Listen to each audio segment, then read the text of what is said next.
এই হলো deadline communications private limited. আপনারা দেখছেন এক্সপ্রেস নিউজ, খবর নেয়, খবর দেয়।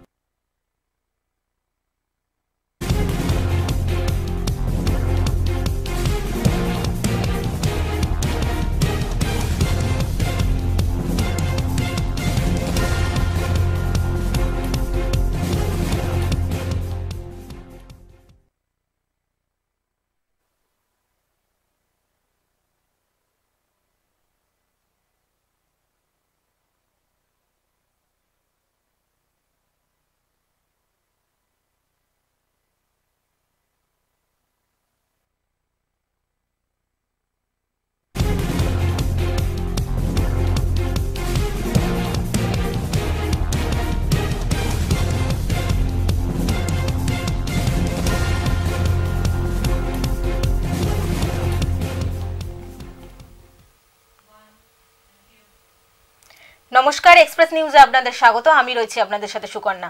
সন্ধ্যা 7টা মানেই আমাদের সবথেকে পপুলার শো এক্সপ্রেস অনলাইন, যেখানে আমরা সাম্প্রতিককালে ঘটে যাওয়ার নানান বিষয় নিয়ে আলোচনা করে থাকি। আর অবশ্যই এই অনুষ্ঠানে আমাদের সাথ দেয় আমাদের জেলার প্রতিনিধিরা। আর এই অনুষ্ঠান আজকে এগিয়ে নিয়ে যাওয়ার জন্য আজকে আমাদের সাথে রয়েছে এক্সপ্রেস নিউজের নিউজ এডিটর ফাল্গুনী রায়চৌধুরী। ফাল্গুনীকে তোমায় স্বাগত। স্বাগত, নমস্কার সকল দর্শক বন্ধুদের। আমাদের এই এক্সপ্রেস নিউজের এই এক্সপ্রেস অনলাইনকে প্রত্যেক দিন একটু একটু করে মানে সাবালক করে তোলার জন্য সবাইকার এই যে প্রচেষ্টা, আপনাদের এই যে সহযোগিতা, এই যে ভালোবাসা, এই যে রেসপন্স আমরা পাচ্ছি, এটা আমাদের ভীষণ ভালো লাগছে। আপনাদের প্রত্যেককে ধন্যবাদ, এবং ধন্যবাদ অবশ্যই তাদেরকে যারা আমাদের এই বিভিন্ন জেলা থেকে সংবাদকর্মীরা খবর পাঠিয়ে আপনাদের কাছে এই খবরগুলো পৌঁছে দেওয়ার কাজটা করে থাকেন। আমরা তাদের কাছ থেকে জানতে পারি যে আমাদের প্রত্যেকটা জেলায় এখনকার বর্তমান পরিস্থিতিটা ঠিক কিরকম। মানে এক একটা জেলার তো এক এক ধরনের মানে শুধু সমস্যা বলছি না, আমি বলছি ধরো মানে ভৌগোলিক চেহারা এক এক রকম, সেই অনুযায়ী তাদের সেখানকার মানুষজনদের যে জীবনযাপন সেটা একরকম, এবং সেই ধরনের জীবনযাপন করতে গিয়ে তাদের যে ধরনের সমস্যার সম্মুখীন হতে হয় সেটা আবার আলাদা রকম। ধরো একদম যে শহরাঞ্চল, সেখানে যে সমস্যাটা থাকবে না, একেবারে প্রত্যন্ত গ্রামাঞ্চলে, ধরো ঝাড়গ্রামের একটা প্রত্যন্ত গ্রাম বা পুরুলিয়া বাঁকুড়ার প্রত্যন্ত গ্রামে সেরকম মানে সমস্যাগুলো অনেক অনেক রকমের সমস্যা থাকে। অনেক আদিবাসী অধ্যুষিত অঞ্চল থাকে যেখানে অনেক পিছিয়ে পড়া মানুষরা, যেখানে এখনো পর্যন্ত শিক্ষার আলো সেইভাবে প্রবেশ করেনি। সেক্ষেত্রে আমাদের এই সমাজই বলো বা আমাদের শাসক দল বলো বা বিরোধীরা যারাই এখানে মানে নেতা নেত্রীরা আছেন, তাদের পাশে কতটা গিয়ে দাঁড়াচ্ছেন, এই সমস্ত জিনিসগুলো। তারপরে সামনেই তোমার 26-এর নির্বাচন আসছে, যদিও 1 বছর দেরি আছে, তবুও তো কিন্তু এখনই তো মানে ডঙ্কা বেজে গেছে। হ্যাঁ, সবাই কোমর বেঁধে ময়দানে নেমেই পড়েছে। সুতরাং এইরকম একটা পরিস্থিতিতে মানুষের, জেলার মানুষগুলোর কোথায় সমস্যা, কোথায় মানে তার সমাধান, এই জায়গাটাতে তারা যতটা না যায়, মানে একটা ধরো একটা ভোট এলো, ভোটের 1 বছর মানে ধরো 5 বছর আগে গিয়ে যে আশ্বাস দিয়েছে, এখনো হয়তো সেই আশ্বাসটা পূরণ হয়নি, কিন্তু গিয়ে আবার সেই একই ধরনের আশ্বাস। যে অনেক অনেক জায়গায় আমাদের কাছে খবর আসে না, যে ধরো কোনো সেতু ভেঙে দীর্ঘদিন ধরে পড়ে রয়েছে, রাস্তার বেহাল অবস্থা, কোথাও জল নেই, পানীয় জলের সমস্যা, এরকম বিভিন্ন রকমের সমস্যা। তো তারা সব সময়তেই যাচ্ছে, প্রশাসনের কাছে যাচ্ছে, বিভিন্ন নেতা নেত্রীদের কাছে যাচ্ছে, কিন্তু এই যে যাওয়াটাই হচ্ছে তথৈবচক, মানে কোনো কিছু কাজের কাজ হচ্ছে না। ওই জন্যই কিন্তু দিদি আজ আমাদের বিষয়টাই এটাই, যে জেলার সাংবাদিকদের সাথে আলাপচারিতা, মানে তাদের জেলাতে কি সমস্যার সম্মুখীন তারা হচ্ছে, বা তাদের মানুষরা, সেই জেলার মানুষরা কতটা ভালো রয়েছে, সেটার জন্যই কিন্তু জেলার সাংবাদিকরা থাকবে আমাদের সাথে। আমাদের হ্যাঁ ভালো মন্দ খবরাখবর আমরা জাস্ট এটা একটা নিছক গল্পের ছলে আমরা তাদের কাছ থেকে জেনে নেব। তাদের এই যে গরম পড়ছে, ধরো এক একটা জেলাতে, মানে যেরকম আমরা এখানেই রয়েছি দুর্গাপুরের তো গরমটা একেবারে অন্যরকম, কলকাতার গরমের থেকে দুর্গাপুরের গরমটা একেবারে অন্যরকম, খুব শুকনো একটা গরম। তো সুতরাং এই যে তাহলে ভাবো যে প্রত্যন্ত এরকম মানে গ্রাম যেখানে যেখানে গরমের প্রভাবটা আরো গ্রীষ্মের প্রভাব আরো বেশি, সেখানকার মানুষরা কেমন করে এই দিনগুলো কাটাবে, এটাও খুব একটা মানে খুব আলোচনার বিষয়। কিছুদিন আগে তুমি দেখেছো যে এক একটা জেলাতে প্রচুর পরিমাণে শিলাবৃষ্টি হয়েছে। শিলাবৃষ্টিতে এক একটা জায়গায় আমরা দেখি যে মানে ধরো এখনো পর্যন্ত বাড়ির ছাদ, মাথার উপরে কোনো ছাদ নেই, হ্যাঁ, রাস্তার পাশে তারা রয়েছে। আমাদের তো কেন্দ্র সরকার বলো রাজ্য সরকারের তরফ থেকে আবাস যোজনা রয়েছে, সেই আবাস যোজনায় আমরা মানে ভুরি ভুরি খবর অভিযোগ আসে যে মানে আসল মানুষজনেরা আবাসের ঘর পায় না, মাথার উপরে ছাদ পাচ্ছে না, কিন্তু যারা মানে প্রভাবশালীর আশেপাশের লোকজন তারা হয়তো পেয়ে গেছেন, যারা পার্টি করছে তারা পেয়ে গেছে, এই সমস্ত মানুষজনেরা পেয়ে যায় ঘর বাড়ি। কিছুদিন আগে তোমার খুব মনে থাকবে হয়তো এক বৃদ্ধা মানে দম্পতি বিড়ি বেঁধে খান, তাদের আবাসের ঘর মানে পেয়েছিলেন, কিন্তু তারপরেও আবার মানে বিডিও অফিস থেকে চাপ দিয়ে তার কাছ থেকে টাকা ফেরত নেওয়ার কথা বলা হয়। সুতরাং যেটুকু ঘর তাদের একটা ছিল সেটাকেও তারা বিক্রি করে দিয়েছেন ওই আবাসের ঘরটা পাবেন বলে। এরকম একটা অবস্থায় মানে তাদের এখন ঘটি বাটি সবকিছু গেল, এখন খোলা ছাদের খোলা মানে আকাশের নিচে তারা ঠাঁই হয়ে রয়েছে। তো সুতরাং এরকম বিভিন্ন রকমের, আবার শুধুমাত্র সমস্যার কথাও আমরা এখানে আলোচনা করতে বসিনি, এক একটা জেলার কিন্তু এক এক রকমের, বললাম না ওই যে যেরকম প্রাকৃতিক গঠন যেরকম এক একটা জেলার আলাদা, ঠিক সেরকম ভাবে প্রকৃতি কিন্তু এক একটা জেলাকে ঢেলেছে। তুমি ভাবো পুরুলিয়া কি সুন্দরভাবে সেজে ওঠে, তার সমস্ত যে পাহাড়, তার অরণ্য, তার ফুল, এই সমস্ত কিছু নিয়ে একটা সুন্দর একটা জেলা পুরুলিয়া। আর এখন তো বসন্তকাল চলছে, তার মধ্যেই এত মানে গ্রীষ্মের একটা তাপদাহ এখন থেকেই আমরা পাচ্ছি, ভরা চরিত্রতেও একটা গ্রীষ্মের, হ্যাঁ, যেটা বসন্তের হাওয়া মানে বয়ে যাওয়ার কথা, যেটা আমাদের ভালো লাগার কথা, সেখানে কি হচ্ছে আমাদের প্রচন্ড পরিমাণে দাবদাহ সেটা চলছে। এইবার হচ্ছে যে ধরো আমাদের এখানে ধরো আমরা যদি দুর্গাপুর দিয়েই আমরা শুরু করি, দুর্গাপুর আসানসোল এই চারপাশে যে খনি এলাকা, সেই খনি এলাকাতে ধরো বিভিন্ন ধরনের মানুষের সমস্যা রয়েছে। ধরো এই কিছুদিন আগে তোমার মনে থাকতে পারে যে আসানসোলে ভীষণভাবে মানে দুটো ডাম্পিং গ্রাউন্ড রয়েছে, যে ডাম্পিং গ্রাউন্ডটাতে তোমার যে খবর বিগত কয়েকদিন ধরে ভয় ধরিয়েছে গোটা রাজ্যে, হাওড়ার যে কাণ্ড, মিথেন গ্যাস ব্লাস্ট হয়েছে, ভয়াবহতা, সেটার একটা ভয় কিন্তু আসানসোলে রয়েছে, এবং এখানকার এই শহরের মানুষজনের মধ্যে কিন্তু আতঙ্ক ইতিমধ্যেই ছড়িয়ে পড়েছে। ভাবো এরকম দুটো ডাম্পিং গ্রাউন্ড রয়েছে, প্লাস এটা জাতীয় সড়কের একেবারে ধারে রয়েছে। এবার ব্যাপারটা হচ্ছে কি, ভয়টা কোথায়, সেটা হচ্ছে এটা খনি অঞ্চল, খনি অঞ্চলে বারবার ধস নামার প্রবণতাটা প্রচন্ড পরিমাণে থাকে এখানে। এইবার ভাবো এই ডাম্পিং গ্রাউন্ডে যে আবর্জনা জমা হচ্ছে, সেই আবর্জনায় যদি ধস নামে, তাহলে পরে কি অবস্থাটা মানে ওই অঞ্চলে হবে।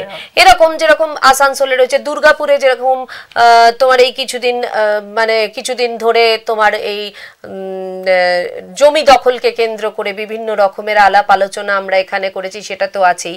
তারপরে তো এটা রয়েছে যে মানে বালি কয়লা এগুলো তো মানে দামোদর শুকিয়ে যাচ্ছে, অজয় শুকিয়ে যাচ্ছে, পানীয় জলের সমস্যা তো আমরা রোজকার দেখি যে পানীয় জলের বিস্তীর্ণ এলাকায় পানীয় জল তো রয়েছে। আমি সেটা বলছি না, আমি বলছি যে এই যে নদ নদী শুকিয়ে যাওয়া, এবং এটা তো শুধুমাত্র নদ নদী শুকিয়ে যাওয়া প্রাকৃতিক কারণে হচ্ছে না, এটার পেছনে আমাদের সেই অঞ্চলের মানুষের হাত রয়েছে।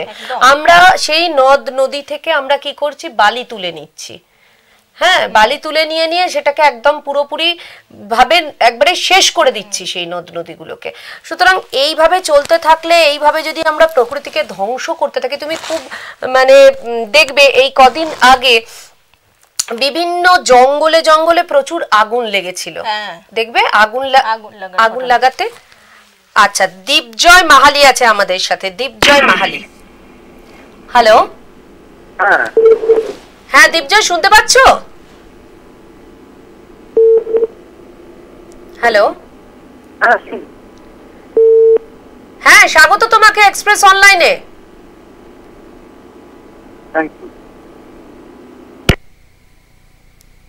হ্যালো, কোনো কারণে হয়তো কেটে গেছে ফোনটা, হ্যাঁ বিচ্ছিন্ন হয়েছে, দেওয়া যাচ্ছে না। যেরকম যে কথায় ছিলাম যে জঙ্গলে আগুন লাগছে, কেন আগুন লাগছে, এই সমস্ত কারণগুলো আমাদেরকে তো মানে জানতে হবে। আর এই কারণগুলো যদি আমরা জানতে পারি তাহলে সেই জানার জন্য কিন্তু আমাদের জেলা রিপোর্টারদের সঙ্গে কথা বলতে হবে। আবার ধরো যদি তুমি বাঁকুড়ায় ধরো, বাঁকুড়া এখন রাজনৈতিক দিক থেকে প্রচন্ড পরিমাণে একটা মানে উত্তপ্ত হয়ে রয়েছে। বাঁকুড়ায় সারাক্ষণই খবর আসে যে এটা ঘটলো ওটা ঘটলো, এই গোষ্ঠীদ্বন্দ্ব, এই অন্তর্দ্বন্দ্ব, এই পোস্টার লাগানো হচ্ছে, ওই গোষ্ঠী পোস্টার লাগাচ্ছে। কিন্তু বাঁকুড়াকে যদি আমরা অন্য চোখে দেখি, বাঁকুড়া তো একটা মানে ধরো এত সুন্দর শহর, একটা ঐতিহাসিক শহর, বাঁকুড়াতে কত রকমের শিল্প রয়েছে, মানে হাতের কাজ, ডোকরা, তারপরে ধরো তোমার মাটির কাজে যে বাঁকুড়ার ঘোড়া, পোড়ামাটি, ডোকরা, তারপরে বালুচরি শাড়ি, এগুলো তো এক একটা শিল্প। আমাদের শিল্প মানেই যে একবারে বিশাল কলকারখানা তা তো নয়। আমাদের যারা ছোট ছোট শিল্পীরা রয়েছেন তারা যে সমস্ত শিল্পগুলো তৈরি করছেন সেগুলোও তো একটা শিল্প, সেগুলোকেও তো এগিয়ে নিয়ে যাওয়াটা বলা যেতে পারে যে বাঁকুড়ার বালুচরি শাড়ি, পোড়ামাটির ঘোড়া। হ্যাঁ, তো আমরা একটা জেলাকে শুধুমাত্র এই ভোট আসছে বলে যে মানে শুধু যে ওইভাবেই দেখবো, রাজনৈতিক ভাবেই দেখবো তা না, আমাদের এই দিকগুলোও তো দেখতে হবে যে আমাদের এই ঐতিহ্যগুলো আমরা কতটা ধরে রাখছি বা আমাদের এই ঐতিহ্যগুলোকে আরো কতটা বাইরে মানে নিয়ে যেতে পারছি, এগুলোও আমাদের দেখতে হবে। পাশাপাশি ধরো ঝাড়গ্রাম হচ্ছে আমরা বলি যে অরণ্য সুন্দরী ঝাড়গ্রাম, মানে জঙ্গলমহলে একটা সময় প্রচন্ড পরিমাণে একটা আতঙ্ক, মাওবাদী মানে অনেকটা কাটিয়ে উঠেছে। হ্যাঁ, মানে সেটা বিতর্কের বিষয় যে কতটা। এবার সেই জায়গা থেকে ওঠার পরে এখনো পর্যন্ত কি মানে মানুষ ওই জায়গাটায় স্বাভাবিক জীবনযাপনে ফিরতে পেরেছে?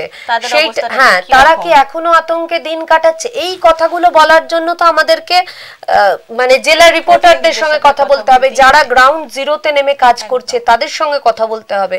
না কথা বললে তো আমরা ওইভাবে জানতে পারবো না। ধরো মানে জঙ্গলমহলে এই যে তোমাকে বলছিলাম যে এই যে সবুজ রাজ্য, সবুজের একটা সবুজ অরণ্য, সেখানেও দেখেছি যে ওই আগুন লেগে যাওয়ার ব্যাপারগুলো। এবার এই সমস্ত কারণগুলো কেন ঘটছে, কিসের জন্য ঘটছে, এই সমস্ত জিনিসগুলো তো আমাদের জানতে হবে একেবারে আমাদের সাংবাদিকদের মুখ থেকেই। তাই জন্যই আমরা ঠিক করলাম যে এই এক্সপ্রেস অনলাইনে আপনারাও যদি কখনো মানে আমাদেরকে ফোন করতে চান 1800345341 এই নাম্বারে আপনারা ফোন করতে পারেন এবং ফোন করে আমাদের সঙ্গে সরাসরি কথা বলতে পারেন। আপনাদের যদি কোনো রকমের আপনাদের মানে আঞ্চলিক কোনো সমস্যা থাকে, আপনাদের জেলায় যদি কোনো সমস্যা থাকে, এক্সপ্রেস নিউজকে আপনারা যত দূর দেখতে পাচ্ছেন সেই সমস্ত জায়গার মানুষ যদি আপনাদের কোনো সমস্যার সম্মুখীন হন তাহলে অবশ্যই বন্ধুর মতন পাশে পাবেন এক্সপ্রেস নিউজকে। আপনারা এক্সপ্রেস নিউজের সঙ্গে কথা বলুন, এক্সপ্রেস নিউজের এই ফোন নাম্বারে আপনারা ফোন করুন, আপনাদের সেই সমস্যার কথা বলুন। যদি সেটা সেটা যদি সঠিক হয় আমরা নিশ্চয়ই আপনাদের পাশে দাঁড়াবো এবং আপনার খবর আমরা তুলে ধরবো, কারণ এক্সপ্রেস নিউজ খবর নেয়, খবর দেয়, আপনার কাছ থেকে খবর নেবে এবং সেই খবরকে আমাদের দর্শক বন্ধুদের কাছে পৌঁছে দেওয়ার দায়িত্ব কিন্তু আমাদেরই। সুতরাং আমাদের রিপোর্টার বন্ধুরা সেই জেলায় যে রিপোর্টার রয়েছেন সেই রিপোর্টারের সঙ্গে কথা বলে তার সঙ্গে আপনাদের পরিচয় করিয়ে দিয়ে সেই জেলার যা কিছু সে আপনাদের ওই অঞ্চলে যা কিছু সমস্যা হচ্ছে সেই সমস্যাগুলোর সমাধান যদি বা আমরা একটুখানি করতে পারি তাহলে আমরা নিজেদেরকে ধন্য মনে করব। সুতরাং আপনারা নির্দ্বিধায় এই যে নাম্বার যাচ্ছে আমাদের স্ক্রিনে স্ক্রলে যে নাম্বার যাচ্ছে লাইভ ফোনো নাম্বার, এই ফোনো নাম্বারে ফোন করতে পারেন 1800345341 সঞ্জিত কুরি রয়েছে আমাদের সঙ্গে, এক সাংবাদিক বন্ধু আমাদের পূর্ব বর্ধমান থেকে। হ্যালো, হ্যাঁ সঞ্জিত, শুনতে পাচ্ছো? হ্যাঁ শুনতে পাচ্ছি। হ্যাঁ, তোমার সাউন্ডটা আমরা শুনতে পাচ্ছি না, তোমার কি মিউট করা আছে? হ্যাঁ হ্যাঁ, এবার শুনতে পাচ্ছি সঞ্জিত, আর কিছু করতে হবে না, আমরা শুনতে পাচ্ছি। সঞ্জিত, এক্সপ্রেস অনলাইনে তোমাকে স্বাগত জানাই। স্বাগত, ধন্যবাদ। হ্যাঁ, আচ্ছা সঞ্জিত, পূর্ব বর্ধমানের এখন খবর কি, কেমন আছো তোমরা? আমরা ভালো আছি। অবশ্য দেখতে পাচ্ছি খবর যেটা আমরা প্রতিদিন সম্প্রচার করছি, আমরা পাঠাচ্ছি যে পূর্ব বর্ধমানে এখন কিন্তু পুরো টান উত্তেজনা। তার কারণ আমরা গতকালকে যে খবরটা আমরা দেখিয়েছি দর্শকদেরকে, যে বর্ধমান বিডিএ চেয়ারপারসন সহ তৃণমূলের একাধিক নেতা নেত্রীকে জেলে ঢুকানো করা হয়েছে। তার কারণ হচ্ছে গত 2017 সালে 5ই সেপ্টেম্বর পূর্ব বর্ধমানের যে একটি নৃশংস ঘটনা ঘটেছিল, যে গোষ্ঠীদ্বন্দ্ব, তৃণমূলের গোষ্ঠীদ্বন্দ্ব, সেখানটাতে দেবু পাল নামে এক তৃণমূল কর্মীকে মারধর করা হয়েছে, তাকে প্রাণনাশের মতো মারধর করা হয়েছিল। সেখান দাঁড়িয়ে 2017 সাল থেকে সেই কেসটি চলছিল। গত সোমবার তাদেরকে আদালতে নিয়ে আসার পরে তাদেরকে গ্রেপ্তার করা হয় এবং সেটা 2 দিন ধরে প্রসেসিং চলে। বেশ কিছু জটিলতার কারণে গতকালকে বর্ধমান বিডিএ চেয়ারপারসন কাকলি গুপ্ত তার সহ বাকি যে 12 জন নেতা ছিলেন তাদেরকে জেল হাজতের নির্দেশ দেওয়া হয়েছে এবং কাকলি গুপ্ত তাকে 3 বছরের জন্য এবং বাকি যে 12 জন নেতা নেত্রী ছিলেন তাদেরকে 10 বছরের কারাদণ্ড শাসন দেওয়া হয়েছে। ফাল্গুনী দিন। হ্যাঁ সঞ্জিত, তো এই যে তৃণমূলের এই যে ঘটনাটা ঘটলো, তাদের শাস্তি হলো তৃণমূল নেতাদের, শাসক শিবিরের খবর কি, তারা কি বলছে? যেহেতু এটা কোর্টের বিচারাধীন, সেই কারণে শাসক শিবির থেকে কোনো কথা বলছে না, তারা কোনো উচ্চবাচ্য কিছু করছেন না। বিষয় হচ্ছে গতকালকে যখন এই 13 জনের মধ্যে কাকলি গুপ্ত তাকে 3 বছর সশ্রম কারাদণ্ড দেওয়া হয়েছিল এবং বাকিদেরকে 10 বছর দেওয়া হয়েছে, সেইখানে দাঁড়িয়ে বেশ কিছু তৃণমূলের নেতা নেত্রীরা সরকারি যিনি উকিল ছিলেন তাকে ধরে ঘেরাও করেন এবং কিছু বিক্ষোভ দেখানোর চেষ্টা করেন। মানে এই যে তাকে একজনকে 3 বছর আর মানে কিছু জনকে 10 বছর, এইটাতে তাদের আপত্তি? একদম, সেটা তাদের আপত্তি ছিল। তাদের যে অভিযোগ ছিল যে একই কেসে একই ধারা যেহেতু তাদের সবাইকে দেওয়া হয়েছিল, তাহলে এর কি করে 3 বছর হয়, বাকিদেরকে 10 বছর কি করে হয়, এই নিয়ে তারা বিক্ষোভ দেখাবার চেষ্টা করেছিল, কিন্তু তারা সফলে উঠতে পারেনি। মানে তৃণমূলেরই লোকেরা বিক্ষোভ দেখিয়েছিল? একদম, তৃণমূলের লোকেরাই বিক্ষোভ দেখিয়েছিল। আচ্ছা, তো এটা মানে তারা কি বলছে, মানে কেন বিক্ষোভে কি বলছে, যে কেন এরকম ঘটনা ঘটলো? তারা যেটা বলতে চাইছে যে একই যেহেতু অভিযুক্ত, এদের 12 জনের তোমার 10 বছর জেল হয়েছে, কাকলি গুপ্ত তার ক্ষেত্রে 3 বছর করা হয়েছে। কারণটা কি? যদিও সরকারি উকিল এবং অভিযুক্ত উকিল যারা ছিলেন তারা বলেছেন কাকলি গুপ্তর যেহেতু শারীরিক অসুস্থতা, তিনি ক্যান্সারে আক্রান্ত, তিনি আরো অসুস্থতার কারণে তাকে কোর্ট তোমার 3 বছর কারাদণ্ড দিয়েছে। মানে ওই যেসব অসুস্থ আছেন সেই অসুস্থতা দেখেই তাকে সাজা কমানো হয়েছে বলে তাদের দাবি। বিরোধীরা কি বলছে? বিরোধীরা না, এই প্রসঙ্গে বিরোধীরা কোনো কথা বলতে চাইছেন না। আমরা বিরোধীর সঙ্গে বারবার যোগাযোগ করেছিলাম, তারাও যেহেতু বলছেন যে যেহেতু কোর্টের মামলা আছে, আচ্ছা, মানে যেহেতু বিচারাধীন মামলা, সুতরাং এই নিয়ে কেউ মুখ খুলতে চাইছে না সঞ্জিত, তাই তো? আচ্ছা সঞ্জিত, এটা তো গেল রাজনৈতিক একটা বেশ বড়সড় খবর তুমি আমাদেরকে দিলে, এটা নিয়ে একটা আলোচনা হলো।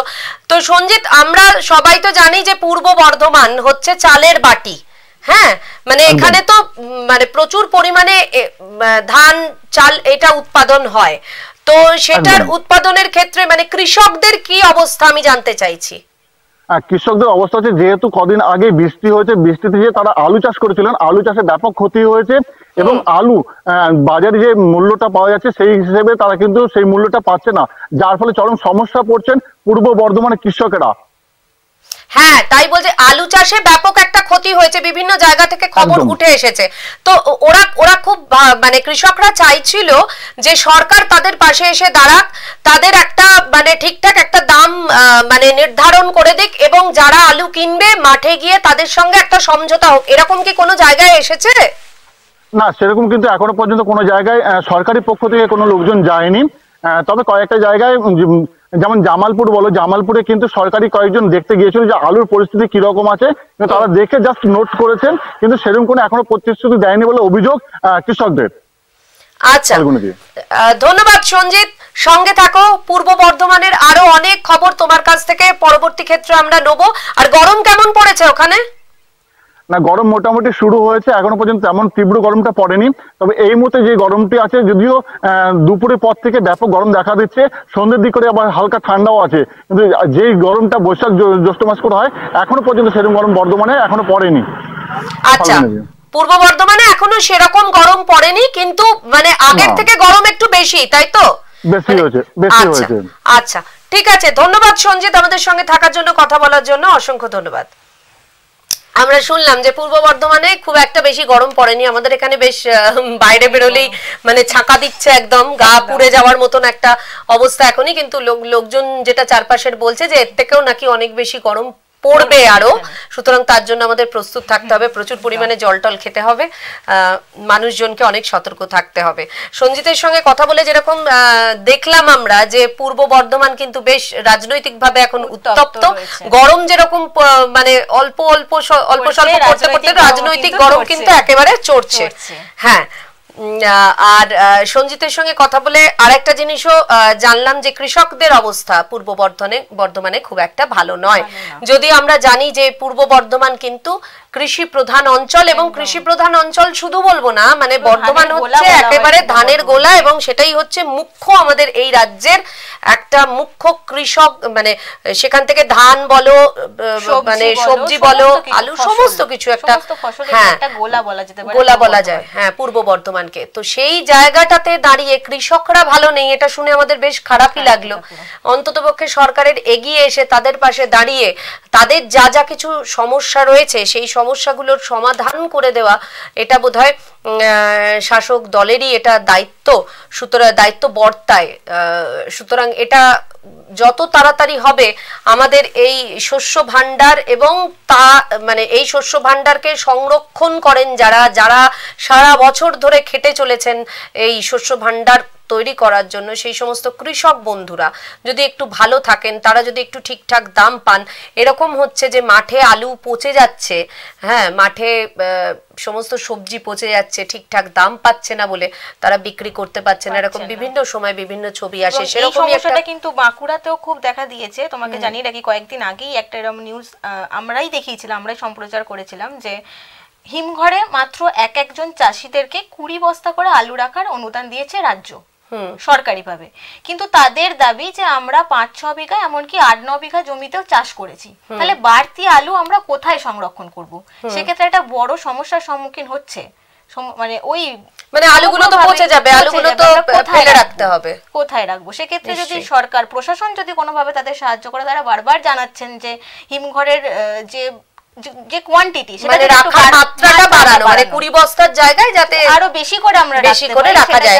তাহলে এখানে সমস্যাটা কোথায়, যে মানে সরকার ভালো মতন করেই জানে যে হিমঘর বেশি নেই আমাদের কাছে, তাহলে তো এই আলু যে এই যে 20 বস্তা করে রাখতে বলেছে, কেন রাখতে বলেছে? যে হিমঘর তাদের কাছে ঠিক মানে পর্যাপ্ত নেই।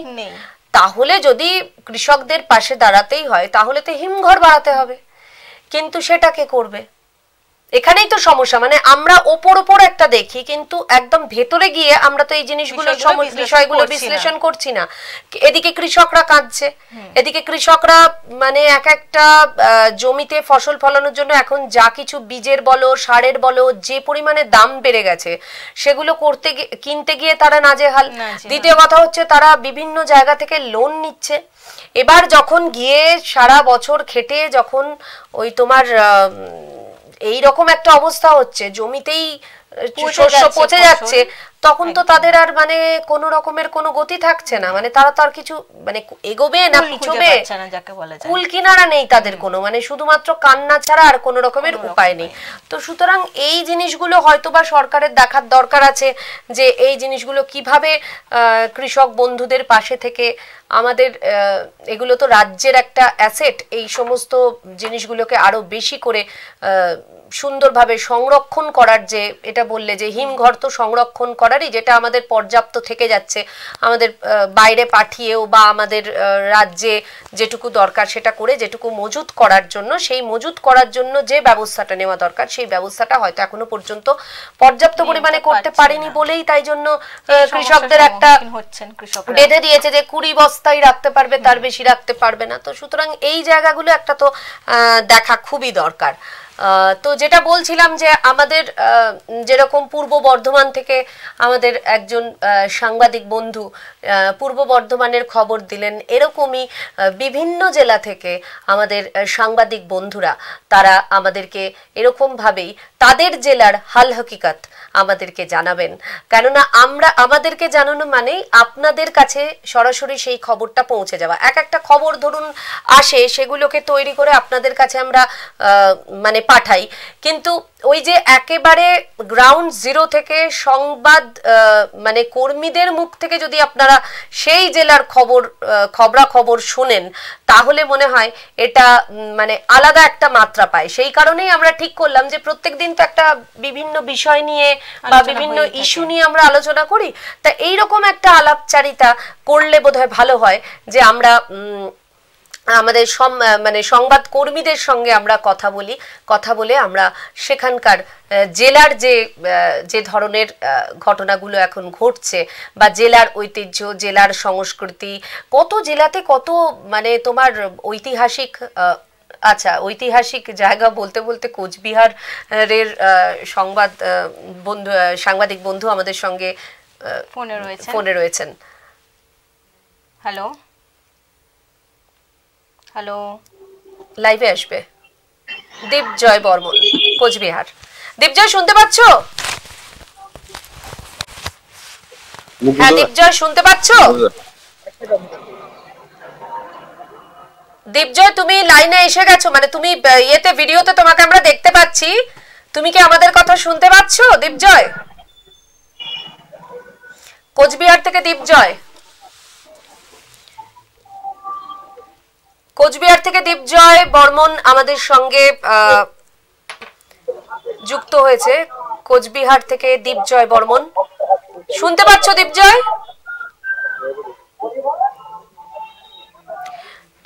কোনো কারণে বোধহয় দীপজয় এখনো পর্যন্ত শুনতে পাচ্ছে না। তো আমরা যেটা বলছিলাম যে দীপজয়কে আমরা ধরবো, দীপজয়ের সঙ্গে আমরা কথা বলবো। দীপজয় হয়তো কোনো কারণে বুঝতে পারছে না। তো এটাই আমাদের একটা জিনিস কি হয়েছে বলতো, যে আমরা এখন মানে যাকে চাই তাকে কিন্তু আমরা হাতের কাছে পেয়ে যাই, মানে আমরা দেখতে পেয়ে যাই। এটা আগে যেটা সম্ভব হতো না, যে কথা বলতে চাইছি কিন্তু হয়তো ছবিতে দেখতে পারতাম না। হ্যাঁ, তারপরে মানে ফার্স্টের দিকে আমরা ফোনে কথা বলতাম, তারপরে হলো যে একেবারে ভিডিওর মাধ্যমে আমরা দেখতে পাচ্ছি। তো এই যে আমাদের অগ্রগতি, এই অগ্রগতিটাকে কিন্তু মানে বিজ্ঞানের যে অগ্রগতি, তার ফলেই তো এই জিনিসগুলো হয়েছে। আমরা মানে সব দিকটাকেই, ভালো দিকটাকে আমরা রেখে খারাপ দিকটাকে আমরা বর্জন করব, এটাই স্বাভাবিক। ঠিক যেরকম ধরো এই যে ডিজিটালের দুনিয়ায় যেরকম ভালো জিনিসও আছে, খারাপ জিনিসও রয়েছে। কত কত খারাপ জিনিস আমরা দেখতে পাই যে এখন বিভিন্ন সোশ্যাল মিডিয়া খুললে অনেক। আচ্ছা দীপজয় এসে গেছে, তারপরে আলোচনায় আরো আসছে। দীপজয় শুনতে পাচ্ছ? হ্যাঁ হ্যাঁ শুনতে পাচ্ছি। সাউন্ডটা একটুখানি, সাউন্ডটা। হ্যালো, শুনতে পাচ্ছ দীপজয়? আচ্ছা দীপজয়, স্বাগত জানাই তোমাকে এক্সপ্রেস অনলাইনে। এক্সপ্রেস অনলাইনে স্বাগত তোমাকে। আসলে অনেক সময় হয় এমন একটা জায়গা থাকে যেখানে লিংকের প্রবলেম হয়, যেখানে হ্যাঁ যেখানে মানে যাওয়া মানে তার সঙ্গে কথাবার্তা বলতে গেলেও হয়তো এর সঙ্গে মানে এরকম একটা সমস্যা তৈরি হয়ে যায়। তো সেটা আমাদের কিছু করার নেই। ওই যে বলছিলাম না যে বিজ্ঞানের যেরকম ভালো দিকও আছে, খারাপ দিকও কিছু রয়েছে। সুতরাং এটা যেরকম ভালো দিক যে হাত মানে চট করে ইচ্ছা করলেই আমরা কাউকে পাবো, আবার অনেক সময় এরকমও হয় যে লিংক ফেলিওর থাকে বা সেখানে হয়তো নেটের কোনো প্রবলেম থাকে, যার জন্য আমরা তার সঙ্গে কথা বলতে পারি না বা তাকে আমরা দেখতে পাই না। আমরা আবারও ধরার চেষ্টা করব দীপজয়কে। দীপজয়কে ধরলে আমরা কোচবিহার সম্পর্কে জানবো। এরকমই দীপজয়ের মতন প্রচুর সাংবাদিক বন্ধু আমাদের বিভিন্ন জেলায় ছড়িয়ে রয়েছে। আমাদের সেই জেলাগুলোর খবর, সেই জেলাগুলোর বলতে পারা যায় যে সেই যে ঘোড়ার মুখের খবর, সেই খবর তুলে ধরার চেষ্টা করছি আমরা। দীপজয় বর্মন আবারও এসেছে, দীপজয়কে দেখি। হ্যাঁ শুনতে পাচ্ছ? হ্যাঁ শুনতে পাচ্ছি। হ্যাঁ দীপজয়, স্বাগত তোমাকে এক্সপ্রেস অনলাইনে।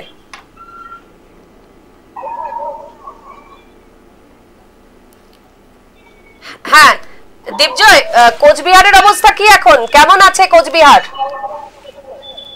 দেখো কোচবিহার কিন্তু বরাবরই একটা যেহেতু রাজ পরিবারের একটা ঐতিহ্য জড়িয়ে থাকে, সেইখানে কিন্তু কোচবিহার একটা বেশ রমরম পরিস্থিতি থাকে। কিন্তু যদি আমরা ভোটের সমীকরণের দিক থেকে দেখি বা সামনে যেহেতু দিনের পর দিন এগিয়ে আসছে বিধানসভা নির্বাচন, সেই বিধানসভা নির্বাচনের দিক থেকে যদি আমরা দেখি সেইভাবে কিন্তু দুই পক্ষই কিন্তু ইতিমধ্যে দুই দলে কিন্তু বিধানসভার প্রস্তুতি নিয়ে নিয়েছে ইতিমধ্যে। দুই পক্ষ বললে তুমি, তাহলে কি মানে শাসক দল তৃণমূল এবং বিরোধী দল বিজেপি এই দুটো? একদম একদমই। আর তার মাঝখানে আর কেউ নেই? দেখো, তার মাঝখানে কিন্তু বাম বিভিন্ন সমর্থক যে তারা থাকলেও কিন্তু এই দুই দল বিজেপি এবং তৃণমূল কংগ্রেস কিন্তু বরাবরই এগিয়ে থাকে। কিন্তু যদি আমরা উত্তরবঙ্গের পাশাপাশি কোচবিহার জেলার দিকটা দেখি, তাহলে কোচবিহার জেলায় কিন্তু অনেকটাই এগিয়ে রয়েছে বিজেপি। বিজেপি এগিয়ে রয়েছে ওখানে? হ্যাঁ, একেবারেই। তার কারণ আমরা যদি গত বিধানসভার ফলাফল দেখি, সেই গত বিধানসভার ফলাফলের ভিত্তিতে কিন্তু যে 9টা সিট রয়েছে বিধায়কদের, সেই 9টা সিটের মধ্যে কিন্তু 7টিতেই জয়লাভ করে বিজেপি। এবং পরবর্তীতে প্রাক্তন যে কেন্দ্রীয় স্বরাষ্ট্র প্রতিমন্ত্রী তিনি কিন্তু বিধানসভা ভোটে জয়ী হয়েছিলেন, তার পরবর্তীতে তিনি লোকসভায় প্রার্থী হয়ে সেটাতে জয়লাভ করে। পরবর্তীতে উপনির্বাচনে সেখানে কিন্তু জয়লাভ করে উদয়ন গুহ। এরপরে কিন্তু সেই 9 থেকে সেই 9টা থেকে তাদের সংখ্যা যে তাদের 7টা হয়, 7 থেকে তারপরে কিন্তু 6 কমে আসে। তার ফলে কিন্তু এখন তৃণমূল কংগ্রেসের ঝুড়িতে রয়েছে 3 জন বিধায়ক এবং বাকিতে রয়েছে কিন্তু 7 জন বিজেপির। তাহলে বিজেপির ঝুলিতে বেশি বিধায়ক, তাই তো এখন আপাতত? একদমই। আচ্ছা, এটা ধরো আগের বিধানসভা নির্বাচনের কথা তুমি বলছো, তারপরে কিন্তু লোকসভা নির্বাচন হয়েছে। সারা রাজ্যের নিরিখে দেখা গেছে লোকসভা নির্বাচনে কিন্তু বিজেপি অনেকটাই পিছিয়ে পড়েছে। সেই এটা কি মানে এবারে বিধানসভা নির্বাচনে কোনোভাবে কোচবিহারের উপরে বর্তাবে বলে তুমি মনে করো? ভোট বাক্সে প্রভাব পড়বে? দেখো, এই জিনিসটাতে আমি আসার চেষ্টা করছিলাম যে এইবারে যে লোকসভা নির্বাচনের দিকটা যদি আমরা দেখি, সেই লোকসভা নির্বাচনে কোচবিহারে কিন্তু একটা বড় ভোট ফ্যাক্টর হচ্ছে রাজবংশী ভোট। সেই রাজবংশী ভোটার কিন্তু 40% রয়েছে সেই রাজবংশী ভোট। এবং রাজবংশী ভোটের দিক থেকে আমরা যদি দেখি যে যার দিকে পাল্লা ভারী থাকে সেই দলই কিন্তু বরাবরই জয়লাভ করে এই কোচবিহার জেলায়। কিন্তু সেই দিক থেকে আমরা যদি দেখি যে রাজবংশী ভোটের 2 জন নেতা রয়েছে, বংশীবদন বর্মন এবং বিজেপি রাজ্যসভার সাংসদ অনন্ত মহারাজ। তারা যেই দিকটায় থাকে সেই দিকটায় কিন্তু ভোটের ফলাফল কিন্তু অনেকটাই ভালো হয়। কিন্তু গত লোকসভা নির্বাচনে যখন নিশীথ প্রামাণিক প্রার্থী হয়েছিলেন প্রাক্তন কেন্দ্রীয় প্রতিমন্ত্রী, সেই সময় কিন্তু দেখা গিয়েছিল তার হয়ে বংশীবদন বর্মন কি এমনকি অনন্ত মহারাজ তারা কিন্তু প্রচারে নামেননি এবং তিনি কিন্তু পরাজয় হয় নিশীথ প্রামাণিক।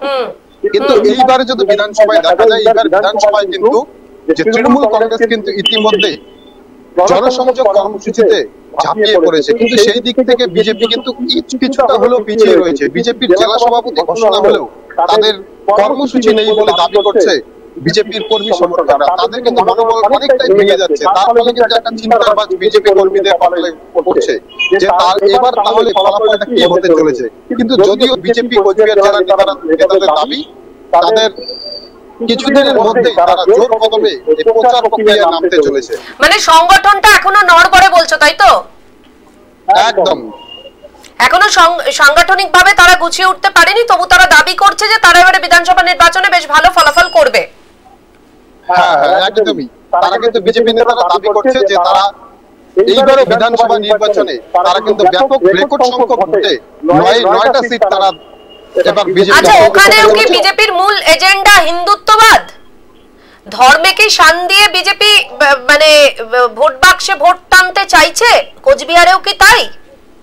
দেখো, কোচবিহারে সেরকমটা এখনো পর্যন্ত প্রভাব পড়েনি, তবে দিনের পর দিন যেভাবে এই ঘটনা সামনে এসেছে তার ফলে কিন্তু কিছুটা হলেও সেই মানে প্রভাব কিছুটা পড়েছে বলা যেতে পারে।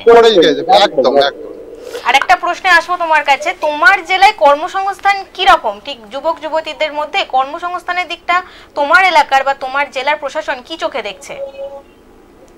দেখো, কর্মসংস্থানের দিক থেকে যদি দেখি, কর্মসংস্থান গোটা রাজ্যের পাশাপাশি কিন্তু কোচবিহার জেলাতেও সেরকমটা কর্মসংস্থান নেই। তবুও তৃণমূল কংগ্রেস কিন্তু বারংবার দাবি করছে তারা বিভিন্ন এই যে কর্মসংস্থান তারা নিয়ে আসছে। কারা দাবি করছে? তৃণমূল কংগ্রেস। অপরদিকে কিন্তু যদি আমরা দেখি, আচ্ছা, শাসক দল দাবি করছে যে কোচবিহারে বেশ ভালো কর্মসংস্থান তারা করে দিয়েছে, কিন্তু আসলে চিত্রটাকে সেটাই, বাস্তব চিত্র সেটা? দেখো, বাস্তব চিত্র কিন্তু গোটাটাই আলাদা। এই নিয়ে কিন্তু বিরোধীরা কিন্তু বারংবার পথে নেমেছে যে কর্মসংস্থান নেই, বেকার যুবক যুবতীরা তারা কোথায় যাবে, কি করে খাবে, এটাই কিন্তু বারংবার বিরোধীরা কিন্তু প্রশ্ন তুলছে। কিন্তু সেই জায়গায় দাঁড়িয়ে কিন্তু শাসক দল বারংবার দাবি করে যে তাদের কর্মসংস্থানের ব্যবস্থা করা হয়েছে। তো অতগুলো যে মানে তুমি বলছো যে বিজেপির ঝুলিতে বেশি বিধায়ক, তো বিজেপি বিধায়করা কিছু করছে না, শাসক দল না হয় করলো না। দেখো বিজেপি বিধায়করা কিন্তু বারবার একটাই দাবি করে যে তাদের কাজ করতে দেওয়া হয় না, কোন ইন্ডাস্ট্রিকে এই উত্তরবঙ্গের পাশাপাশি কোচবিহারে ঢুকতে দেওয়া হয় না, তার জন্যই কিন্তু কর্মসংস্থান হচ্ছে না। বারংবার বিজেপি বিধায়ক থেকে শুরু করে বিজেপি নেতারা কিন্তু একটাই দাবি করেছে যে তাদেরকে ওখানে কাজ করতে দেওয়া হচ্ছে না, ঢুকতে দেওয়া হচ্ছে না। এটা বিজেপির দাবি। শাসক দল কাজ করছে না আর বিজেপি বলছে যে আমাদেরকে ঢুকতে দেওয়া হচ্ছে না, তাই আমরা কাজ করতে পারছি না, এটাই তো? একেবারে, কিন্তু এর খেসারত কিন্তু ভুগতে হচ্ছে বেকার যুবক যুবতীদের। দরকার পড়লে তাদেরকে ভিন রাজ্যে চলে যেতে হচ্ছে চাকরির জন্য। একেবারে। আচ্ছা, এমনি তো আমরা রাজনৈতিক দিকটা শুনলাম কোচবিহারের, আর তুমি প্রথমেই যেটা দিয়ে শুরু করলে যে কোচবিহার হচ্ছে একটা ঐতিহাসিক জায়গা এবং এখানে কোচবিহার রাজবাড়ি থেকে শুরু করে বিভিন্ন পর্যটন স্থল রয়েছে। পর্যটনের কি অবস্থা কোচবিহারের? দেখো কোচবিহারে পর্যটনের দিক থেকে যদি দেখি, কোচবিহারে কিন্তু সারা বছরই পর্যটকের ঢল নামে আমাদের কোচবিহারের এই রয়্যাল প্যালেসে। তার পাশাপাশি যেমন ধরতে গেলে দিনহাটার কোষানিবাড়ি রাজপাট থেকে শুরু করে বিভিন্ন যেগুলো পর্যটন কেন্দ্রগুলো রয়েছে, সেই পর্যটন কেন্দ্রে কিন্তু বরাবরই পর্যটকের ঢল নামে। এবারও কিন্তু তার ব্যতিক্রম হয়নি, এবারও কিন্তু রেকর্ড সংখ্যক পর্যটন এসেছে কোচবিহার রাজবাড়ি সহ তুফানগঞ্জের যে রসিক বিল মিনি জু রয়েছে, সেই মিনি জুতে কিন্তু একটা রেকর্ড সংখ্যক পর্যটকরা এসেছেন। আচ্ছা, এই যে ধরো এটাও তো একটা শিল্প, পর্যটনও একটা শিল্প। আমাদের বিভিন্ন জেলায় এই পর্যটন শিল্পগুলোকে যদি সুন্দর করে একটা মোড়কে সাজানো যায়, তাহলে পরে এখান থেকেও কিন্তু আমাদের যে ধরো তোমাদের ওখানকার কোচবিহারের যে পর্যটন শিল্প, সেটাকে যদি কোচবিহারের একটা উন্নতি হবে, একটা যদি পর্যটন শিল্পকে একটা অন্য আঙ্গিকে একটা মোড়কে যদি সুন্দর করে প্রেজেন্ট করা যায়, তাহলে কোচবিহারের উন্নতি হবে। সেরকম কোন রকমের উন্নতি কোচবিহারে হচ্ছে পর্যটন শিল্পের জন্য? দেখো কোচবিহারের পর্যটন শিল্পের কিন্তু উন্নতির দিকটা দেখি, তাহলে কিন্তু উন্নতির দিক থেকে কিন্তু অনেকটাই পিছিয়ে রয়েছে এই রসিক বিল মিনি জু পর্যটন কেন্দ্র। সেখানে সেই বাম আমলে কিন্তু এই পর্যটন কেন্দ্রটি গড়ে ওঠে, কিন্তু তারপরে থেকেই কোনো সংরক্ষণ কিন্তু করা হচ্ছে না এই পর্যটন কেন্দ্রে। এবং এই পর্যটন কেন্দ্রের পর্যটকদের একটাই দাবি থাকে বারংবার, যেখানে বিভিন্ন পশু পাখি থেকে শুরু করে এই পর্যটন কেন্দ্রে আসলেও পরবর্তীতে অন্য চিড়িয়াখানাতে নিয়ে যাওয়া হয়। কি কারণে এই পর্যটকদের এই পর্যটন কেন্দ্র থেকে অন্যান্য জায়গায় নিয়ে যাওয়া হয়? এটা কিন্তু পর্যটকরা বারবার দাবি করে যে এই জায়গার ঠিকমতো সংস্কার না হওয়ার কারণেই কিন্তু এই বিভিন্ন পশু পাখিকে কিন্তু অন্যান্য চিড়িয়াখানায় নিয়ে যাওয়া হচ্ছে। তার ফলেই কিন্তু বর্তমানে ভিড় থাকলেও কিছুটা কিন্তু শান্তি দেখা যাচ্ছে সেই পর্যটন কেন্দ্রে। আচ্ছা দীপজয়, অসংখ্য ধন্যবাদ তোমাকে। পরবর্তী ক্ষেত্রে আবারও আমরা কোচবিহারের খবর জানার জন্য দীপজয়ের সঙ্গে কথা বলবো। এতক্ষণ আমরা কোচবিহার নিয়ে কথা বলছিলাম। কোচবিহারে সাংবাদিক বন্ধুর সঙ্গে কথা বলতে বলতে দেখো কতগুলো দিক আমাদের কাছে উঠে এলো। একটা হচ্ছে রাজনৈতিক দিক, ও যেটা আলোচনা করলো যে ওখানে বিজেপি বিধায়ক বেশি, তৃণমূলের বিধায়ক কম, কিন্তু ব্যাপারটা হচ্ছে যে তারা নাকি বিজেপি বিধায়করা কাজ করতে পারছে না। তুমি যে প্রশ্নটা করছিলে, হ্যাঁ, কথা খুব ভালো বলেছে। মানে সংগঠন কিন্তু বেশ নড়বড়ে, এত বিধায়ক থাকার পরেও। হ্যাঁ, সংগঠন তো নড়বড়ে, সংগঠন নড়বড়ে তো পুরো রাজ্যেই বিজেপির সংগঠন নড়বড়ে। তো আমি যেটা বলছি যে ধরো তুমি যে প্রশ্নটা ওকে করেছিলে যে ওখানকার যুবক যুবতীদের কর্মসংস্থান কি, তো একদল বলছে যে আমরা মানে একদল করছে না কিছু যারা ক্ষমতায় রয়েছে, আর যারা ওখানে মানে বিরোধী দল হিসেবে তাদের ঝুলিতে অনেকগুলো বিধায়ক, তবুও শাসক দল বাধা দিচ্ছে বলে, তাহলে এই ক্ষমতার মানেটা কি? তাহলে এতগুলো বিধায়ক সেখানে থাকার মানেটা কি? স্বভাবতই এই প্রশ্নটা ওঠে। এবং যে এই যে আমরা একটা বিষয় নিয়ে আলোচনাও করেছিলাম যে এই ছেলেমেয়েরা বিভিন্ন রাজ্য থেকে চলে যাচ্ছে, কাজ না পাওয়ার জন্য চলে যাচ্ছে, কর্মসংস্থান নেই বলে এই রাজ্য থেকে চলে যাচ্ছে। কর্মসংস্থান নেই মানে তুমি চিন্তা করে দেখো যে কৃষির এরকম হালত, বর্ধমানের সঙ্গে কথা বলে আমরা জানলাম যে কৃষকদের এরকম অবস্থা, পাল্টা তোমার ধরো শিল্পের এরকম অবস্থা, পর্যটন হতে পারে যে যে জায়গাগুলোতে সেই জায়গাগুলোতেও পর্যটন শিল্প হিসেবে সেই জায়গাগুলোকে একটা লোকের মানে দৃষ্টিতে আনার মতন যেরকম মানে এটাকে মোড়কে বা কাজ করা দরকার সেটা করা হচ্ছে না। এই যে ও রসিক বিলের কথা বললো, রসিক বিল তো বহুদিন আগে তৈরি হয়েছিল, কিন্তু এই যে তৈরি হওয়ার পর তাকে যে মেনটেন করা, তার যে সংস্কার করা, সেই সংস্কারগুলো হচ্ছে না ঠিক মতন করে। মানে তাহলে কি হবে, সেই পর্যটন মানে কেন্দ্রটা আস্তে আস্তে আস্তে আস্তে কি হবে, বেহাল দশায় পরিণত হয়ে যাবে। যে জেলাটা একটা পর্যটনকে কেন্দ্র করে একটা বিশাল আকার নিতে পারত, সেটাও কিন্তু হচ্ছে না। পর্যটন একটা জায়গায় শিল্প যখন গড়ে ওঠে তখন তার চারপাশের মানুষজনদের আর্থ সামাজিক পরিস্থিতিটাও তো বদলে যায়। মানুষ সেটাও তো একটা কর্মসংস্থান। এই যে ছেলে মেয়েগুলো বাইরে চলে যাচ্ছে, পর্যটন শিল্পগুলোকে যদি মানে এক একটা রাজ্যকে সেইভাবে নিয়ে আসা যায়, তাহলে তো একটা সেই রাজ্যের একটা মানে অ্যাসেট তৈরি হচ্ছে, সেই রাজ্যের ছেলে মেয়েগুলো কাজ পাচ্ছে, তাদের কোথাও যেতে হচ্ছে না। তো এইভাবে বিভিন্ন আঙ্গিকে তো ভাবতে হবে। শিল্প মানে যে বড় বড় কলকারখানা তৈরি করলাম সেটা নয়, আবার চপ শিল্পও নয়। আমি যুবকদের বলে দিলাম যে চপ তৈরি করো, সেটাও তো নয়।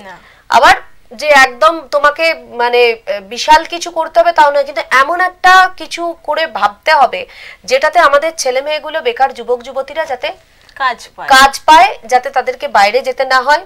সেই দিকটা আমাদের যে সমস্ত ঐতিহ্য রয়েছে এক একটা রাজ্যের, সেই ঐতিহ্যগুলোকে বজায় রাখা, সেই সংস্কৃতিগুলোকে বজায় রাখা, সেই ঐতিহ্য সেই সংস্কৃতিগুলোকে নিয়ে কিভাবে এগিয়ে যাওয়া যায় সেগুলোকে নিয়ে একটা ভাবনা চিন্তা, এই যে একটা গঠনমূলক ভাবনা চিন্তা, এই গঠনমূলক ভাবনা চিন্তাটাই আমাদের রাজ্য থেকে হারিয়ে গেছে। যেটা আমাদের রাজ্যে সব সময় আগে হতো, যে একটা গঠনমূলক আলোচনা হতো, সবাই ভাবতো যে এই বাংলাতে যা এখন মানে চিন্তা করছে সেটা গিয়ে পরে অন্য রাজ্য চিন্তা করবে। আর এখন আমরা কি করছি, আমাদের এই রাজ্যটা অন্য রাজ্যের কাছে একটা হাসির খোরাক হয়ে গেছে, তাই তো? সুতরাং এই সমস্তগুলো জায়গা থেকে আমাদেরকেই বেরিয়ে আসতে হবে, সাধারণ মানুষকে ভাবতে হবে যে একটা কথা তো আছেই যে আমরা যেরকম মানুষ আমরা সেরকমই আমাদের মানে শাসক ডিজার্ভ করি, আমরাই তো ভোট দিয়ে এনেছি, সুতরাং আমাদেরকে এখন ভুগতে হবে।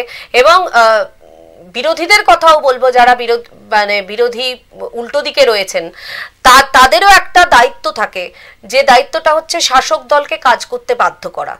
সেটাও কি হচ্ছে? সেটাও হচ্ছে না, শুধুমাত্র রাজনীতি হচ্ছে, শুধু রাজনীতি হচ্ছে, শুধু দলাদলি হচ্ছে, এ ওর ঘাড়ে দোষ দিচ্ছে। এই যে বিধায়ক আছে তবু কাজ করতে পারছে না, কেননা আমাদেরকে কাজ করতে দেওয়া হচ্ছে না। তোমাদের তো দায়িত্ব ওই কাজটাকে আদায় করে বের করে আনা, সেটাই তো তোমাদের দায়িত্ব। উল্টে কি হচ্ছে না, এ ওর নামে কুৎসা, ও ওর নামে কুৎসা। কালকেই আলোচনার মাধ্যমে তুমি দেখেছো যে এখন মানে ওয়ে অফ টকিং এমন চেঞ্জ হয়ে গেছে, তুমি একটা কোনো নেতা নেত্রীর মুখ থেকে তুমি ভালো কোনো কথা শুনতে পাবে না। এমন আরো যত দিন আসবে, ভোট যত এগোবে, যত মানে উত্তেজনার পারদ যত চড়বে, তত দেখবে মানে এই ভাষা বিভ্রাট শুরু হবে, এবং তাই নিয়ে একটা বিশাল আলোচনা, বিশাল। কিন্তু সাধারণ মানুষের কি হচ্ছে? এই যে এত টাকা খরচা করে ভোট হচ্ছে, নির্বাচন হচ্ছে, সাধারণ মানুষের কি হচ্ছে? সাধারণ মানুষ কি মানে তাদের যে ন্যূনতম যা কিছু চাহিদা সেগুলো কি তাদের পূরণ হচ্ছে? তারা কি সেই জিনিসগুলো পাচ্ছে? সেগুলো তো পাচ্ছে না তারা। কিছু মুষ্টিমেয় সংখ্যক মানুষের জন্য আজকে সুযোগ সুবিধা বলো, যা কিছু বলো, সেগুলো একটা মুষ্টিমেয় মানুষদের জন্য হয়ে গেছে, সেটা সীমাবদ্ধ।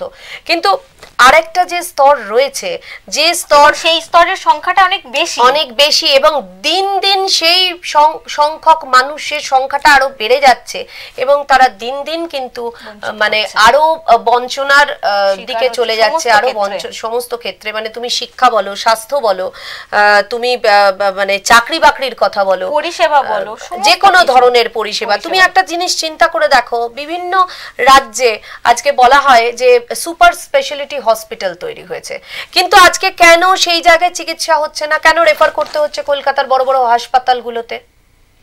কেন জেলা থেকে মানুষকে যেতে হবে? জেলায় যখন প্রত্যেকটা জেলায় জেলায় সুপার স্পেশালিটি হসপিটাল রয়েছে, তখন কেন মানুষজনকে মানে তার জেলা ছেড়ে এতখানি যেতে, মানে এমন এমন ক্রিটিক্যাল পেশেন্ট আছেন যাদের তো নিয়ে যেতে যেতেই তারা রাস্তার মাঝখানেই মারা যাবেন।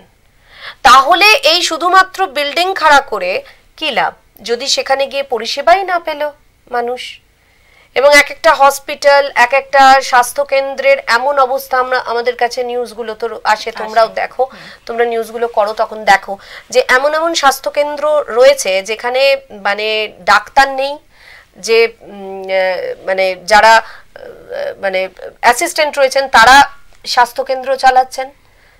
তো এবং সেটা আবার নির্দিষ্ট সময়, মানে হ্যাঁ নির্দিষ্ট সময়ে, মানে পর আর তাদের কোনো পরিষেবাই পাওয়া যাচ্ছে না, পরিষেবা পাওয়া যাচ্ছে না। সন্ধ্যের দিকে, রাত্রের দিকে আমরা দেখেছি এমন অনেক অনেক জায়গা যেখানে অসুস্থ হয়ে পড়লে মানুষদেরকে আর কোনো পরিষেবা দেবার জায়গাই নেই, তাদেরকে ছুটে আসতে হচ্ছে শহরে, সদরগুলো। এবার তুমি ভাবো একটা জিনিস, যে এই যে মানুষ হুট করে শহরে ছুটে আসবে, তার জন্য তো একটা বিপুল পরিমাণ খরচ আছে। সেই খরচটা তাদের পক্ষে মানে মানে বের করাটা কতটা মানে কষ্টকর হয়ে যায় সেটা তুমি ভাবো একবার। যে ধরো একটা সাধারণ মানে একদম নিম্নবিত্ত পরিবারের একজন মানুষ, তাদের পরিবারে কেউ অসুস্থ হয়ে পড়ছে, এবার তাকে সেই রাত্রির বেলা নিয়ে যেতে গেলে একটা অ্যাম্বুলেন্স ভাড়া আছে, তাকে অতটা পথ নিয়ে যেতে হবে, নিয়ে গেলে প্রাথমিক একটা চিকিৎসা করাতে হবে। তো সেই মানে চিকিৎসা ক্ষেত্রেও এই দোলাচল, চিকিৎসা ক্ষেত্রেও এই মানে আমরা দেখেই চলেছি। সুতরাং কোথায় আমরা যাচ্ছি, কিভাবে যাচ্ছি? এবং এই যে আরেকটা জিনিস তুমি দেখো, কিছু কিছু মানে রাজনৈতিক দল তারা কিন্তু নিজের স্বার্থ চরিতার্থ করার জন্য এই বাংলায় এমন এমন ঘটনা ঘটাচ্ছে যেটা এই বাংলার সংস্কৃতিতে, এই বাংলার কালচারের মধ্যে কোনো দিন কোশমিন কালেও ছিল না, কোশমিন কালেও ছিল না। কিন্তু আজকে তারা সেটাকে কিন্তু ওই বাংলার ওপরে সেটা চাপিয়ে দেওয়ার একটা চেষ্টা করছে। কিন্তু এখানেই প্রশ্ন যে বাংলার মানুষ সেগুলো মেনে নেবে কি নেবে না। সাধারণ মানুষকে এগিয়ে আসতে হবে, সাধারণ মানুষকে ভাবতে হবে। এবার তুমি আরেকটা জিনিসও বলতে পারো যে সাধারণ মানুষ যে এগিয়ে আসবে। আচ্ছা, রাজীব নন্দী ফোনে আছে তমলুক থেকে। হ্যালো। হ্যাঁ হ্যালো। আচ্ছা, ফোনে আছে রাজীব নন্দী। হ্যালো, হ্যাঁ শুনতে পাচ্ছ রাজীব? ফোনে আছি। হ্যাঁ হ্যাঁ হ্যাঁ, বলো তমলুকের কি অবস্থা, কেমন আছো তোমরা? হ্যাঁ একদম ভালো। ভালো আছো? হ্যাঁ হ্যাঁ একদম। গরম কেন? ভালো থাকাটাই ভালো, সবাই খুব ভালো থাক, এটা সবাই আমরা চাই, তাই না? একদম। হ্যাঁ, বাংলার আর কিছুদিন পরেই বাংলার নতুন বছর আসছে, নতুন বছরে আমরা সকলে ভালো থাকি এই শুভকামনাই আমরা সবাই সবাইকার জন্য করব। তো রাজীব, বলছি যে এখন তমলুকের মানে রাজনৈতিক জ্বর কতটা, মানে পারদ কতটা চড়েছে? স্বাভাবিকভাবেই যেমন করে গরমের পারদ চড়ছে, ঠিক তেমনি ভাবেই বিধানসভা নির্বাচনের আগের বছর রাজনৈতিক পারদ কিন্তু চড়ছে আস্তে আস্তে। একদিকে দেখা যাচ্ছে সমিতি ভোট থেকে বিভিন্ন, আজকে যেমন পূর্ব মেদিনীপুর জেলায় কন্টাই কার ব্যাংকের নির্বাচন ছিল, সেখানে তৃণমূলের যেমন বিপুল জয় হলো। কিছুদিন আগে কন্টাই কোঅপারেটিভ ব্যাংকের নির্বাচন ছিল, সেখানে কিন্তু প্রচুর ঝামেলা ঝঞ্ঝাট হলো। একদম একদম একদম, সেটা আজকেও লক্ষ্য করা গেছে। অবশ্যই শাসক বিরোধী একটা তরজা যেমন থাকে, এবারও কিন্তু সেটা অন্যথা হয়নি। স্বাভাবিকভাবে দেখা যাচ্ছে যে বিধানসভা নির্বাচনের আগে এ বলে আমায় দেখ, তো ও বলে আমায় দেখ, পারলে কিন্তু দুদলকে একে অপরকে ছাপিয়ে যাওয়ার যে লড়াই, শেষ প্রমাণ করার লড়াই, 2025টা যেন সবার কাছে পরীক্ষার লড়াই, যেন সেটা 2026-এ নির্বাচনে রাজনৈতিকভাবে কে কতটা সফল হবে তার জন্য প্রস্তুতি, পড়ার প্রস্তুতির মতন রাজনৈতিকভাবে প্রস্তুতি কিন্তু চলছে। আচ্ছা, শুভেন্দু বাবু কি বলছেন, মানে তার গড়ে তিনি কি বলছেন, কেমন হবে এবারের লড়াই? অবশ্যই হ্যাঁ, তিনি তো অবশ্যই বলছেন, যেখানে নির্বাচন তিনি পূর্ব মেদিনীপুর জেলার প্রত্যেকটি ক্ষেত্রে এসেই তিনি বলছেন যে অবশ্যই 2026-এ তিনি তার গড়টাকে, যেমন তিনি নন্দীগ্রামটাকে দখল করেছেন, নন্দীগ্রামে তিনি শুধু নির্বাচিত হননি, তিনি রাজ্যের যিনি বর্তমান মুখ্যমন্ত্রীকে হারিয়ে দিয়েছিলেন। অবশ্যই তিনি আবারও হুঙ্কার দিচ্ছেন যে মুখ্যমন্ত্রী যদি কোনোভাবে আবার পূর্ব মেদিনীপুর জেলা যেখানেই তিনি প্রার্থী হন না কেন সেখানেও তিনি হারাবেন, এবং অন্যদিকে পূর্ব মেদিনীপুর জেলায় তৃণমূলের যে কটি আসন রয়েছে সে কটি আসনও আবার বিজেপি 26-এ দখল করবে, এমনটাই তিনি কিন্তু হুঁশিয়ারি দিচ্ছেন। কিন্তু অন্যদিকে দেখা গেছে রাজনৈতিক সমীকরণে দেখা যাচ্ছে যেখানে তাপসী মণ্ডল হলদিয়ার তিনি বিজেপির বিধায়িকা, তিনি কিন্তু আবার শটান তৃণমূলে এসে হাজির। স্বাভাবিকভাবে যে রাজনৈতিক সমীকরণ বা প্যারামিটার বলা যায়, উত্থান পতন কিন্তু চলছে, কখনো অক্সিজেন পাচ্ছে বিজেপি, কখনো তৃণমূল, লড়াই কিন্তু জমে উঠেছে। তৃণমূল বলে খেলা হবে, ওই খেলার আঙ্গিক যেন রাজনৈতিক মহলেও খেলা চলছে, আর ফেরা আসার পালা চলছে। আচ্ছা, মানে হ্যাঁ বলো। হ্যাঁ, আরেকটি কথা উল্লেখ করবো, যেখানে দেখা যাচ্ছে যে কাঁথি এলাকা পুরোপুরি ভাবে শুভেন্দুর গড় এলাকা বলা হয়, যেখানে লোকসভা কেন্দ্রে তার নিজের ভাই কাঁথি লোকসভা কেন্দ্রে জিতেছে। সেখানে দেখা গেল তৃণমূলের যুব সভাপতির হাত ধরে বিজেপি পঞ্চায়েত থেকে 5 জন গ্রাম সদস্য বিজেপি থেকে তৃণমূলে যোগ দেয়। ঠিক তার 24 ঘন্টা পেরোতে না পেরোতেই একজন গ্রাম সদস্য আবার পুনরায় বিজেপিতে যোগ দেয়। এই যে বলা যায় রাজনৈতিক খেলা কিন্তু 2026-এর আগে যে বেশ জমে উঠেছে, শুভেন্দুর চিরাচরিত গড় যদি বলা হয় পূর্ব মেদিনীপুরে, এটা কিন্তু লক্ষণীয় বিষয়। মানে শুভেন্দুগড়ে এখন খেলা বেশ জমে উঠেছে, মানে কোন দিকে মানে কোন গোল পোস্টে গোল হবে সেটা এখনো পর্যন্ত বুঝে ওঠা সম্ভব হয়ে উঠছে না। মানে হ্যাঁ, মানে একজন বল নিয়ে ছুটছে আর একজন মানে আবার তাকে পাশ কাটিয়ে আবার আরেকজন অন্য পোস্টের দিকে বল নিয়ে চলে যাচ্ছে, এরকমই একটা অবস্থা। এখন যতক্ষণ না পর্যন্ত বিধানসভা নির্বাচন হচ্ছে ততক্ষণ পর্যন্ত একদম শেষ পর্যন্ত বলা খুব সম্ভব না। এছাড়া রাজনৈতিক দিকটা যদি বাদ দিই, এরপরে পাশাপাশি অন্য দিকগুলোতে কেমন অবস্থা? স্বাভাবিকভাবে অন্যান্য দিকও স্বাভাবিকভাবে চলছে। দেখুন, জেলার সব থেকে বড় কেন্দ্রবিন্দু এখন বলা যায় ঠিক আজকের দিনেই আগামী মাসে এপ্রিলে 28 তারিখ থেকে শুরু হচ্ছে জগন্নাথ মন্দিরের উদ্বোধন, বড় ব্যাপার। মুখ্যমন্ত্রী আসছেন, তার আগে চিরাচরিত প্রস্তুতি দীঘায় পর্যটন শহরে তার একটা বিশাল একটা প্রস্তুতি চলছে। মানুষকে খুব খুশি, ওখানকার মানুষ এই মন্দির পেয়ে খুশি। স্বাভাবিকভাবে মানুষ যত না জগন্নাথ মন্দির দর্শনের জন্য খুশি, তার থেকে বড় কথা যে ব্যবসার ক্ষেত্রে, ব্যবসা বাণিজ্যের ক্ষেত্রে, পর্যটক আসার ক্ষেত্রে এলাকার মানুষরা উপকৃত হবে আর্থিকভাবে, এর জন্য স্থানীয় মানুষরা খুশি। অন্যদিকে পর্যটকরা খুশি, দীঘায় সমুদ্র দর্শনের সাথে সাথে পুরীর আদলে জগন্নাথ মন্দির রথ দেখা, কলা বেচার মতন অনেকটা হবে। আচ্ছা, বলছি যে এই যে তুমি বললে যে ওখানে মানুষজনেরা আর্থিক একটা উন্নতি দেখা দেবে, তার জন্য ব্যবস্থা কি কি করা হয়েছে?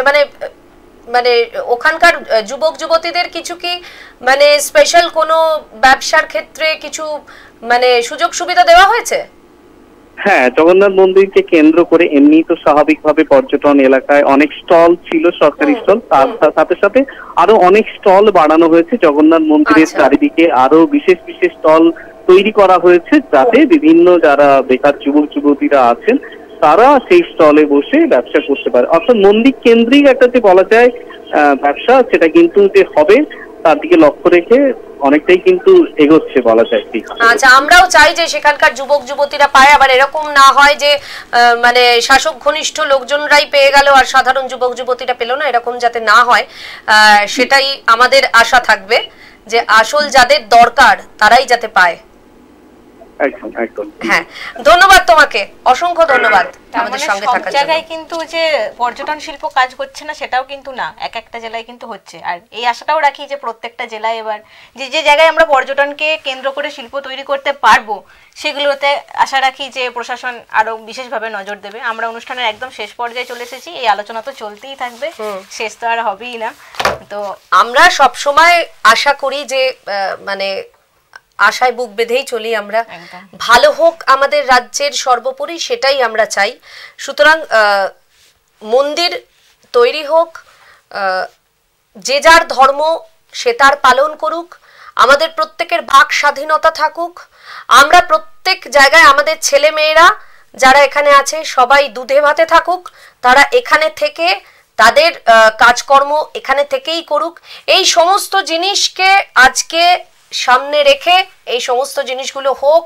আসছে নতুন বছর, নতুন বছরে নতুন শপথ নিয়ে আমরাও এগিয়ে চলি। এক্সপ্রেস নিউজ খবর নেয়, খবর দেয়, এরকম ভাবেই আপনাদের সঙ্গে বিভিন্ন জেলার খবর তুলে ধরবো।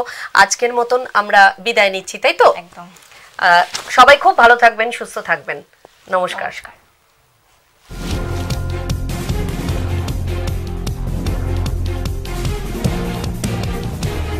এই হলো ডেডলাইন কমিউনিকেশনস প্রাইভেট লিমিটেড। আপনারা দেখছেন এক্সপ্রেস নিউজ, খবর নেয় খবর দেয়।